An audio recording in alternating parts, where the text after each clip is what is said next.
नमस्कार दोस्तों, स्वागत है आपका स्टडी फॉर सिविल सर्विसेज में। वीडियो को पूरा देखिए। कोई भी आपका फीडबैक है, कोई सजेशन है, तुरंत वीडियो में कमेंट करके जरूर बताइए। अच्छा लगे तो वीडियो लाइक जरूर कर लीजिए और ऐसे वीडियो लगातार फ्री में पाने के लिए चैनल को तुरंत सब्सक्राइब कर लीजिए और बेल आइकन को जरूर टैप कर लीजिए ताकि आगे भी सारे वीडियो आपको मिलते रहे। यूट्यूब में फॉलो करते हैं तो प्लीज ये वाला फ्री टेलीग्राम चैनल जरूर ज्वाइन कर लीजिएगा। सारे नोटिफिकेशन, सारे अपडेट यहीं पे आते हैं, ध्यान रखिएगा। स्टडी फॉर सिविल सर्विसेज का कोई भी पेड ग्रुप अगर आपको ज्वाइन करना है तो सिर्फ 8564805606097523860455 यही नंबर है हमारे, सिर्फ जहां पे कॉल या व्हाट्सएप कर सकते हैं।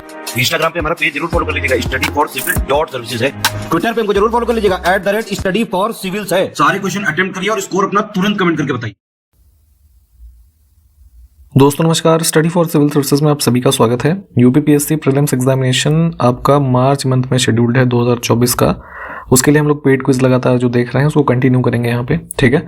और अभी भी आप हमारे साथ जुड़ सकते हैं हमारे पेड ग्रुप्स में, जो लिमिटेड नंबर ऑफ पेजेस का मटेरियल है, या फिर टेस्ट सीरीज, या फिर पेड क्विज, ठीक, या फिर करंट अफेयर्स। इन सब के लिए डिस्क्रिप्शन बॉक्स में हमारी कॉन्टैक्ट डिटेल्स हैं, आप उस पर कॉन्टैक्ट करके एडमिशन ले सकते हैं।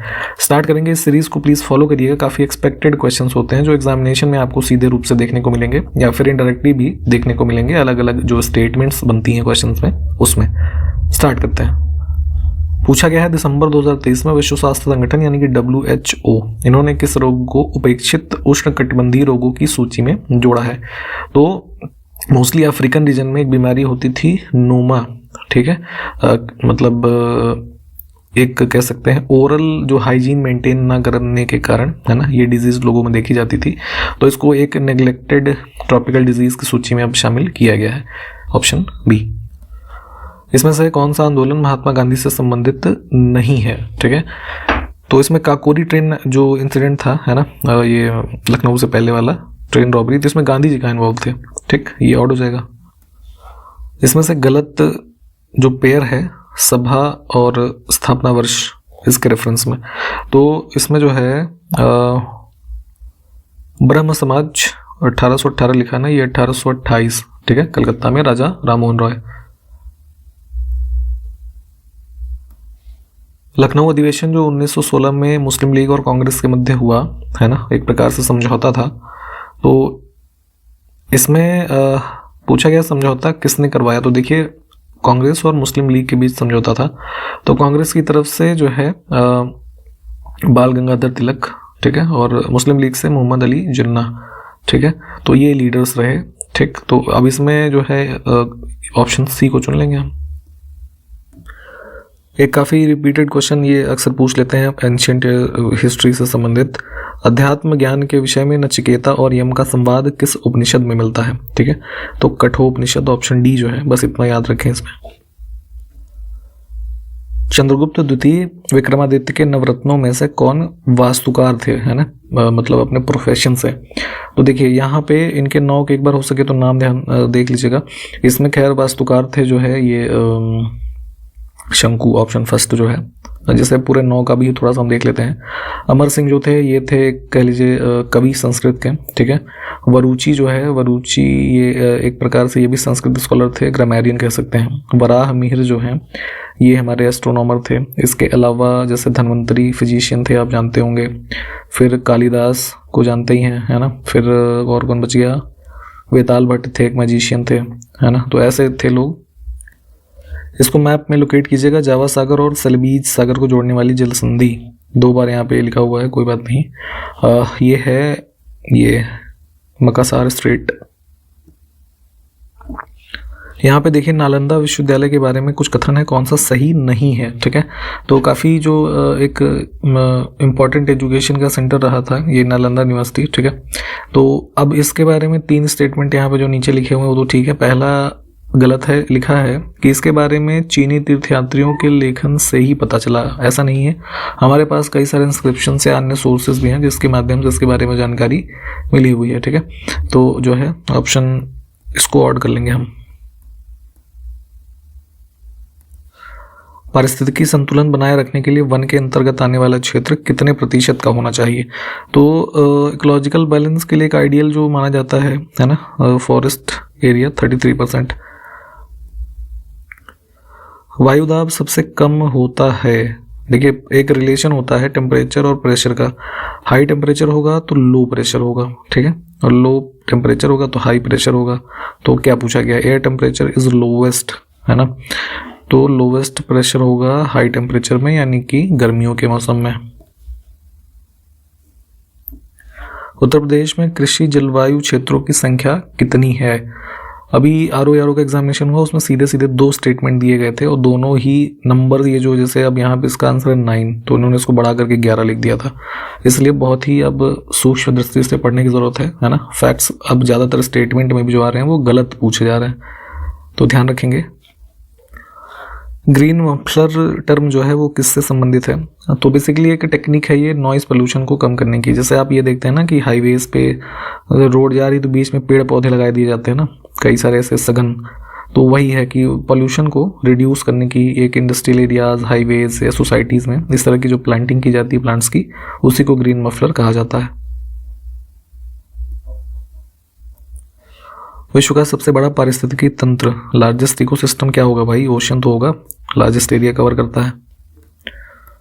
मीथेन गैस CH4, तो इसमें से किस खेत से ये एमिट होती है? तो नेचुरल सोर्स होता है ये धान का खेत, आर्टिफिशियल इकोसिस्टम के रूप में भी काम करता है ना ये। अगला है एनवायरनमेंट प्रोटेक्शन एक्ट। ये कई सारे एक्ट हैं, एनवायरनमेंट प्रोटेक्शन हो गया, वाइल्ड लाइफ हो गया, प्रोजेक्ट एलिफेंट, प्रोजेक्ट टाइगर, जितने भी हैं प्लीज़ इसके ईयर याद करिए। क्रोनोलॉजी आजकल लगाने को पूछी जा रही है, ऐसे दे देंगे 4, कन्फ्यूज़न हो जाएगी, ठीक है। तो यहाँ पे ये पास किया गया था 86 में। इन विकल्पों में से कौन सा भारत में जैव विविधता संपन्न स्थान है? तो सबसे ज़्यादा इनमें देखेंगे डाइवर्सिटी कहाँ पे मिलेगी? हमारे वेस्टर्न कोस्ट पे, वेस्टर्न घाट में। इसमें से कौन सा सुमेलित नहीं है? कुछ नेशनल पार्क हैं, इसमें पेरियार नेशनल पार्क जो है, इसमें भी ये हंगुल नहीं, एलिफेंट ही जो है पॉपुलर है, और ये कहाँ पे स्थित है? केरला में, ठीक। अन्य विकल्प देखिए सब ठीक है, जहाँ पे जो चीज़ें पाई जाती हैं। ये शायद हमने पहले बताया था कि हमारा जो ओजोन लेयर है हमें किससे प्रोटेक्ट करता है? जो हार्मफुल यूवी रेज आती हैं, है ना, तो किसका कारण बन सकती हैं ये हमारे बॉडी में? जो ये त्वचा का कैंसर, यानी कि स्किन कैंसर, तो उसी से ओजोन बचाती है हमें लेयर। इसमें से क्या बायोडिग्रेडेबल है ना, प्रदूषक? तो सीवेज जो वेस्टेज हैं ये डिग्रेड हो सकते हैं, अन्य ऑप्शंस नहीं हो पाएंगे। नेक्स्ट है सेरेब्रल पाल्सी, एक मस्तिष्क विकार है जो आमतौर पर किस में पाया जाता है? तो ये जो है छोटे बच्चों में स्पेशली देखेंगे कि जो 1 या 2 साल के एज के होते हैं उनमें ये ब्रेन डिसऑर्डर होता है, जिसके वजह से उनका बॉडी का बैलेंस ना बन पाना, है ना, सही पोजीशन में चल बैठ ना पाना, है ना, मूवमेंट कर पाना मुश्किल हो जाता है। अगला है किसी व्यक्ति का संपूर्ण प्रतिबिंब देखने के लिए समतल दर्पण की न्यूनतम ऊंचाई कितनी होनी चाहिए? कोई मान लीजिए 5 फीट का आदमी है, तो सामने समतल दर्पण जो है ना, उसकी ऊंचाई उस व्यक्ति की आधी होनी चाहिए, यानी कि 2.5, जैसे फीट की अगर बात करें 2.5 फीट।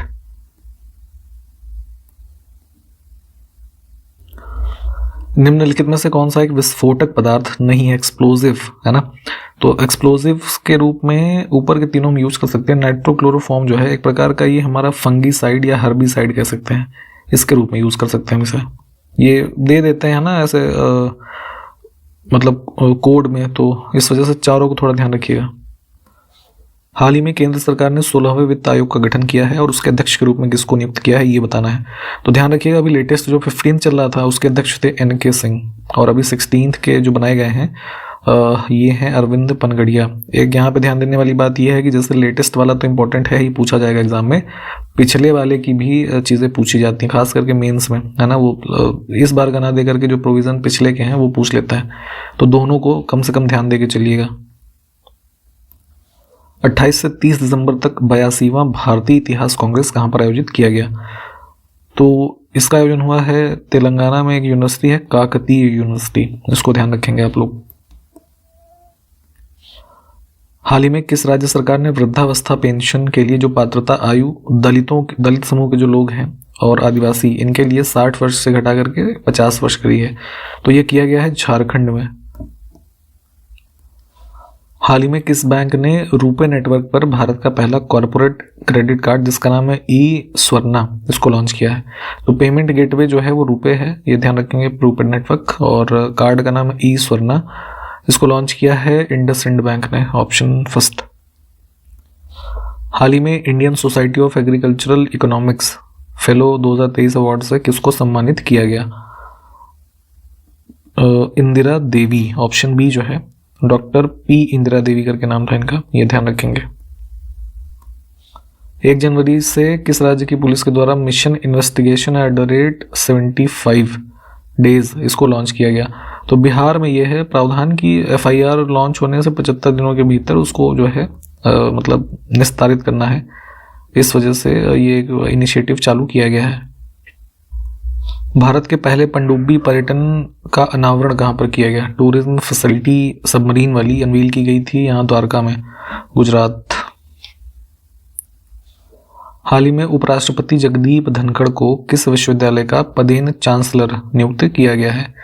तो पौंडीचेरी यूनिवर्सिटी का एक एक्ट है 1985 का, उसको अमेंड किया गया था और दिसंबर में इनको यहाँ पे अपॉइंट किया गया इसके पौंडीचेरी यूनिवर्सिटी के लिए।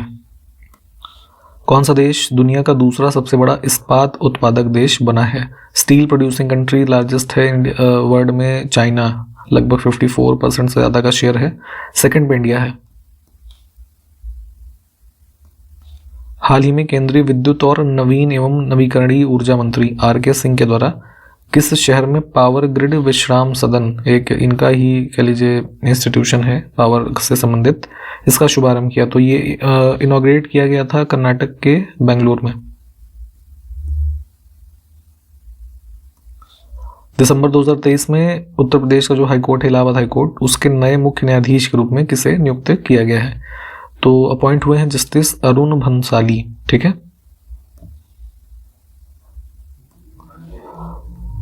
29 दिसंबर 2023 को किस केंद्रीय मंत्री ने देश भर में लकड़ी, बांस और अन्य वन उपज की निर्बाध आवाजाही के लिए एक national transit pass system launch किया है जिसका नाम है वन नेशन वन पास? तो ये कौन है? ठीक है, तो ये किया है भूपेंद्र यादव जी ने। ठीक, इंपॉर्टेंट है, थोड़ा ध्यान रखिएगा इस क्वेश्चन को। हाल ही में विश्व स्वास्थ्य संगठन ने इसमें से किस संस्थान के द्वारा विकसित की गई R21 मैट्रिक्स M, जो कि मलेरिया की एक वैक्सीन है, इसको प्री क्वालिफिकेशन प्रदान किया है? ठीक है, ट्रायल वगैरह के लेवल पे तो डेवलप किया है इसको ऑक्सफोर्ड यूनिवर्सिटी, और इस इंडिया का जो सीरम इंस्टीट्यूट है ये भी इसमें शामिल रहा था।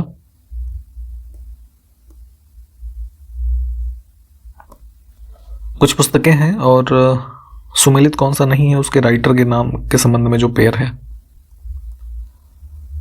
इसमें देखेंगे तारीख ए यामिनी, उलूग खान नहीं उत्बी की पुस्तक है।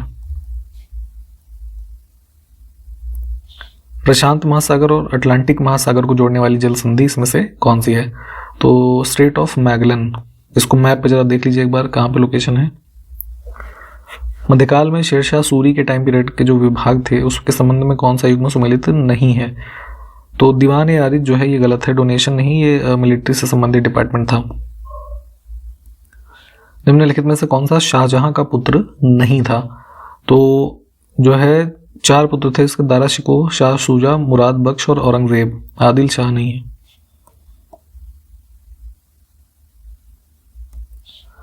इसमें से जलप्रपात और नदी की कौन सी जोड़ी सही नहीं है? गोकाक वाटरफॉल है कर्नाटका में घाट प्रभारी से संबंधित, ये गलत है, कावेरी। इसमें से 3 देशों की भूमि वाला द्वीप कौन सा है? मैप पे लोकेट करिएगा जरा। टेरिटरी बेसिकली 3 देशों के हिस्से में आती है इसकी, जो है बोर्नियो आइलैंड की, इंडोनेशिया, ब्रुनेई और मलेशिया। ठीक, निम्नलिखित महासागरों में से दूसरा सबसे गहरा महासागर कौन सा है? सेकंड डीपेस्ट है अटलांटिक, है ना, पैसिफिक के बाद। फैक्चुअल टाइप का क्वेश्चन, इसको ध्यान रखिएगा। इस पेयर में सबसे हल्की धातु तथा सबसे भारी, है ना, तो लिथियम और ऑस्मियम। ठीक, क्वांटम सिद्धांत को इसमें से किसने प्रतिपादित किया था? फिजिक्स का एक फैक्ट ही कह लीजिए। मैक्स प्लैंक के द्वारा अराउंड 1900 में जो है एक कह सकते हैं अजम्पशन दिया गया था कि एनर्जी जो है वो क्वांटा, है ना, या फिर इंडिविजुअल यूनिट्स से मिलकर के बनी है। तो उसी के रेफरेंस में एक क्वांटम थियरी है ना। बहुत ये डिटेल में नहीं जानना है, इतना जानिए बस। कार्बोनिल क्लोराइड का सूत्र बताना है, COCl2, है ना, अन्य भाषा में इसे फॉस्जीन कहते हैं। आप जरा हमें ये बताइए इसका यूज क्या होता है, ये पहले बताया गया हुआ है। निम्नलिखित में से किस द्रव के एकत्रित होने पर मांसपेशियों में थकान महसूस होती है? कभी जैसे फिजिकल एक्सरसाइज करके आइए, रनिंग वगैरह, या फिर और कुछ एक्सरसाइज, या तेज वॉक कर लीजिए, तो जो मांसपेशियां दर्द होती हैं तो एक्यूमुलेशन होता है लैक्टिक एसिड का। अंतिम एक प्रश्न है, कौन सा सुमेलित नहीं है? कुछ यूनिट्स हैं और क्या मापा जाता है उससे? इसमें गलत है क्यूसेक, है ना। जरा ये बताइए कमेंट करके कि क्या सही होगा जल की आर्द्रता को मापने के लिए। ठीक, तो यहाँ पे वीडियो कंप्लीट किया हमने। क्वेश्चन ये आंसर करिए जो पूछे गए हैं, और इसके आगे से हम जो है अगले वीडियो में कंटिन्यू करेंगे। ठीक, तब तक के लिए नमस्कार, जय हिंद।